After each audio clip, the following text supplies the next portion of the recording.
Bonjour et bienvenue sur cette nouvelle vidéo où je vais présenter 5 mangas de l'édition Noévégraphe. C'est une maison d'édition que j'aime beaucoup les titres. Je trouve qu'ils ont un univers quand même graphique plutôt fort. Quand on a un manga Noévégraphe en main, on s'en rend bien compte parce qu'il y a toujours une texture sur la couverture, la qualité du choix des éditions, etc. Je la trouve quand même plutôt intéressante.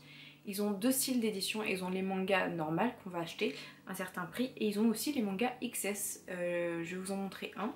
Donc les mangas sont parfois plus petits, parfois même pas, mais par contre ils ont un prix quand même plutôt réduit, donc ils sont à 3 € et des bananes, alors que les autres mangas sont à des prix plus type manga. Ce qui est bien aussi avec Noévégraphe, c'est qu'ils ont quand même réussi un peu à pâter les collectionneurs de mangas comme nous, parce que nous sommes des collectionneurs de mangas, nous sommes des collectionneurs dans l'âme. Et qu'est-ce qu'on aime collectionner? Un peu tout. Et en fait, ils ont réussi à allier le manga beau, qui a une qualité de papier, qui a une qualité d'édition, avec notre âme de collectionneur, avec des cartes. En fait, quand on achète un manga Noévégraphe, on a des points déjà dans le manga qui peuvent nous permettre, on a vu à la Japan Expo, d'avoir des goodies. Bientôt il va y avoir un site internet qui va être lancé, donc on pourra voir un peu plus ce qu'il en est, qu'est-ce qu'on peut avoir avec ses points, etc., qu'on comprenne un peu mieux. Mais déjà il y a ça. Et il y a aussi tout ce qui va être cartes, et je vais vous montrer ça.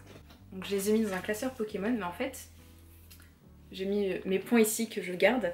En fait, quand on achète un manga Noévégraphe, on a des cartes qui représentent un personnage du manga, une scène du manga, la couverture, avec une petite phrase. Et c'est super qualitatif et ça donne envie en fait.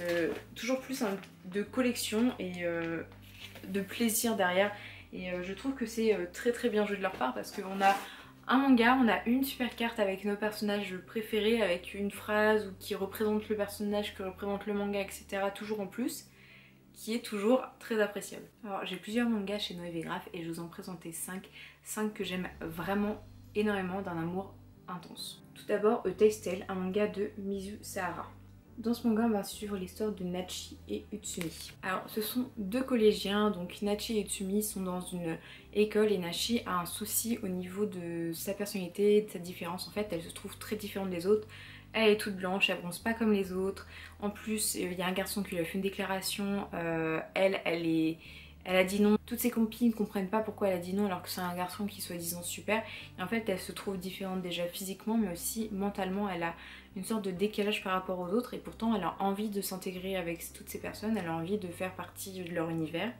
Et un jour, par pur hasard, elle va tomber sur le secret de Utsumi. Son secret, c'est qu'il a une petite queue de cochon en bas du dos. Donc Utsumi, lui, il a toujours très très mal vécu cette différence. Il a été rejeté par cette différence, il a dû déménager plusieurs fois.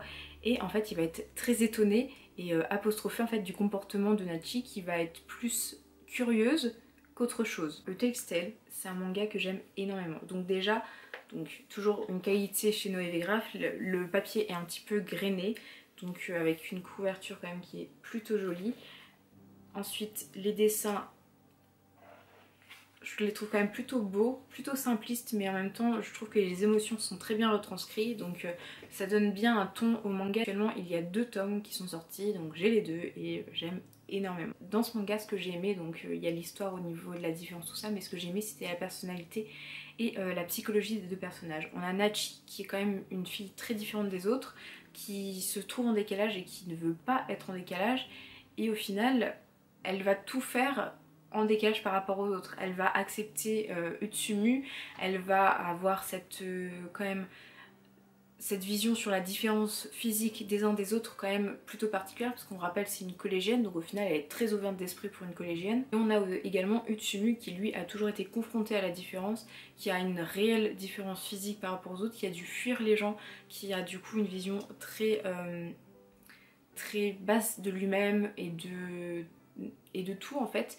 Et on a du coup ces deux personnes qui vont se rencontrer et en fait qui vont ensemble genre passer au-dessus des différences, qui vont voir un petit peu où sont les limites des uns des autres, parce qu'en fait chaque individu a une limite et à des moments ils vont la franchir, ils vont la titiller, ce genre de choses. Et je trouve que c'est ça qui est très intéressant dans ce manga, c'est qu'en fait ils vivent leur histoire et avec leurs pensées, leurs comportements, ils sont très différents, mais en même temps ils sont très semblables.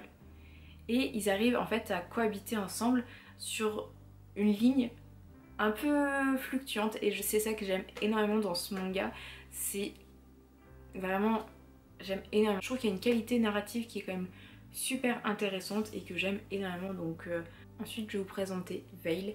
Donc c'est un manga en 4 tomes qui a été écrit par Koteri. Alors Veil, c'est un manga où on va suivre l'histoire d'un homme et d'une femme. Donc une femme qui est aveugle et d'un homme qui travaille dans la police. La jeune femme cherche un travail.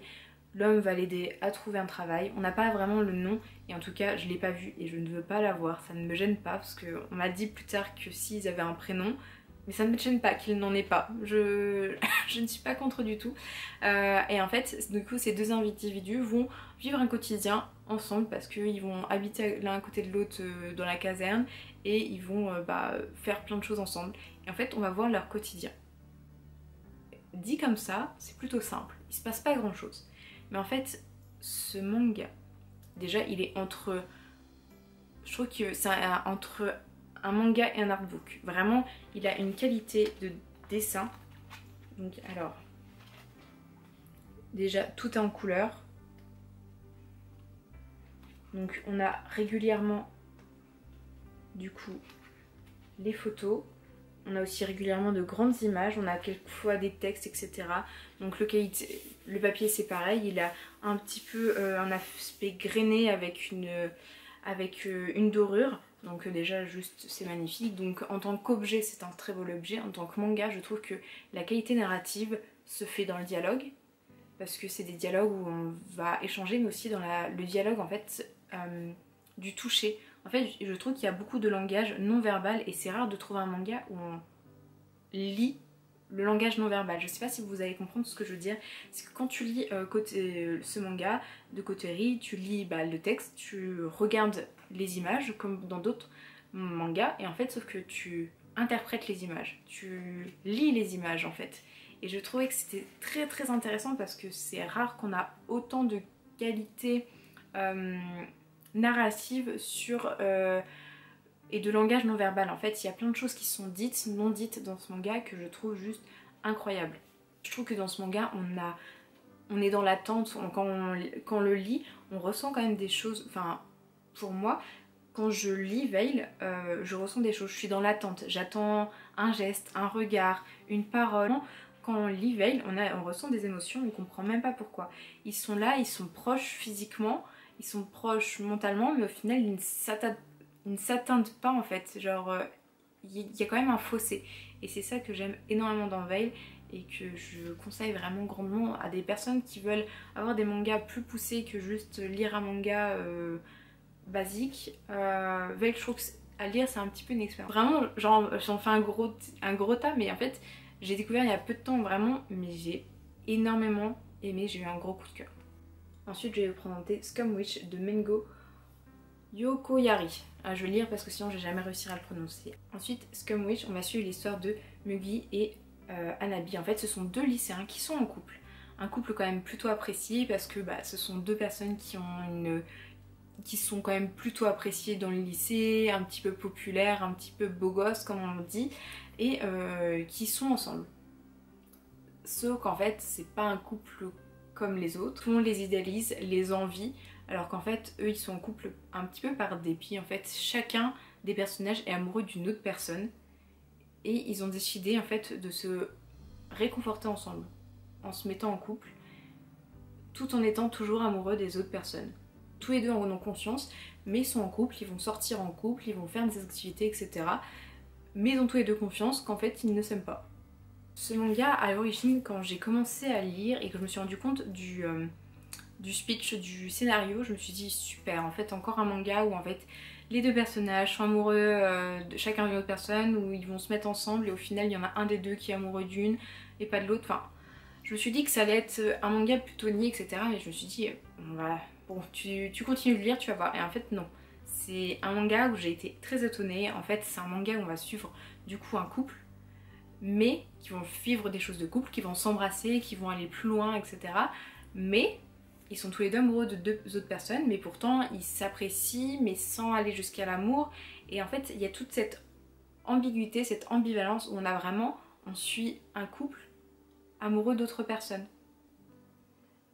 Et en fait je trouve que le substitut du couple, enfin tout ça c'est super bien décrit, bien amené, on comprend le pourquoi ils font ça, en même temps on a beaucoup la psychologie des personnages, leurs pensées qui sont décrites dans le manga qui permet en fait de comprendre un peu leur pourquoi, leur comment ils ont fait ça, donc je trouve que c'est encore juste trop bien, donc je trouve que c'est une histoire qui est quand même plutôt délicate et qui apporte quand même des sujets quand même plutôt intéressants avec se faire valoir et tout ça, la vision aussi un petit peu du corps parce qu'en fait ils vont se toucher mais en fait ils se connaissent pas plus que ça.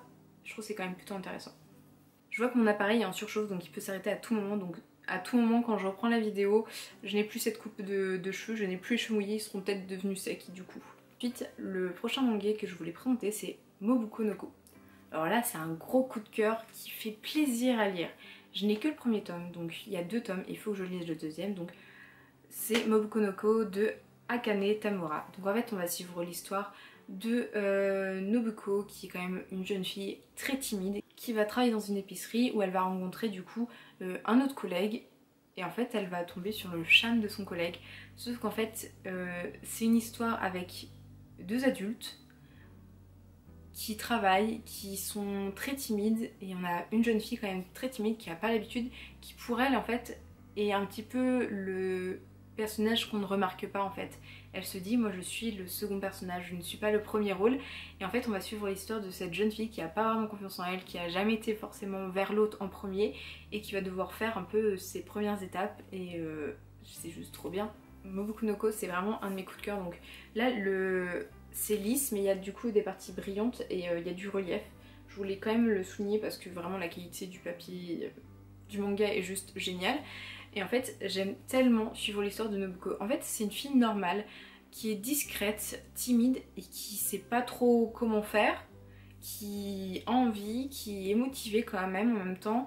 Et je trouve en fait que c'est juste rafraîchissant de lire ce genre de romance qui réellement fait du bien. Je trouve que c'est bien amené. On comprend très vite en fait le tenant, les aboutissants du manga. J'aime bien aussi la façon dont tous les expressions du visage sont, parce que vraiment quand j'aime bien les expressions du visage parce que là vraiment quand on regarde les expressions très très vite on comprend un peu ce qu'il en est, qu'est-ce qu'il pense, qui c'est qui pense quoi, et j'aime énormément. C'est vraiment un manga qui a une élément de douceur et c'est une lecture vraiment qui fait du bien. Et là on va finir par mon petit chouchou, donc c'est Welcome to the Ballroom. Actuellement il y a 4 tomes que je possède tous et que j'aime d'amour.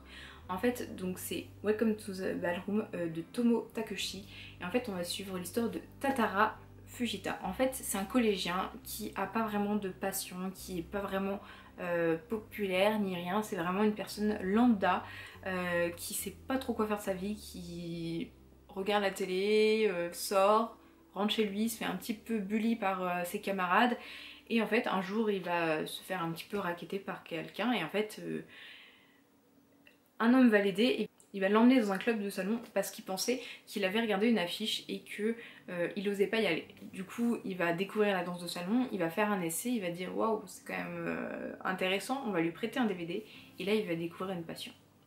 Un homme qui n'avait pas de passion jusqu'alors découvre une nouvelle passion, donc déjà rien que ça je trouve ça intéressant et on va le voir découvrir en fait ce milieu, découvrir la danse, découvrir le toucher du corps de l'autre mais en même temps sans que ce soit trop prononcé et il va découvrir enfin tout ça d'un seul coup et ça va changer du coup tout son univers, tout son quotidien. Donc toujours la qualité du papier, on dirait un petit peu comme une toile, j'aime tellement bien. Et alors ce manga je trouve au niveau de l'esthétisme, il a une façon de montrer les mouvements. Je ne sais pas si on va voir. En fait, je trouve que les mouvements et les expressions du visage sont extrêmement bien dessinés. Donc déjà, tout d'abord, c'est ce point-là. Et ensuite, le deuxième point que je vais aborder, c'est l'histoire. Les mangas où un jeune garçon ou fille va découvrir une passion, on en a pas mal, mais je trouve qu'il y a une histoire touchante parce que déjà, ça va découvrir une passion plutôt féminine, la danse de salon, et en fait, il va se rendre compte que c'est plus physique que ça, que c'est plus intéressant. Et on va avoir aussi beaucoup de notions de valeur. Il va y avoir la loyauté, la confiance, parce que quand tu fais une danse plutôt périlleuse, bah, à un moment donné, il faut que tu aies confiance en ton partenaire. tu vas découvrir des pas qui sont compliqués, dois avoir de la persévérance, une certaine rigueur et tu vas découvrir tout ça sans oublier le plaisir de danser parce que à un moment donné tu as une nouvelle passion, il faut que tu en aies un plaisir et je trouve que tout est si bien emmené. Vraiment j'ai un grand plaisir quand je lis ce manga, c'est vraiment un de mes mangas favoris de cette année, de l'année dernière quand j'ai découvert et depuis j'attends chaque tome avec grande impatience parce que je trouve que c'est une très belle histoire avec des dessins qui sont ouf, les mouvements qui sont ouf.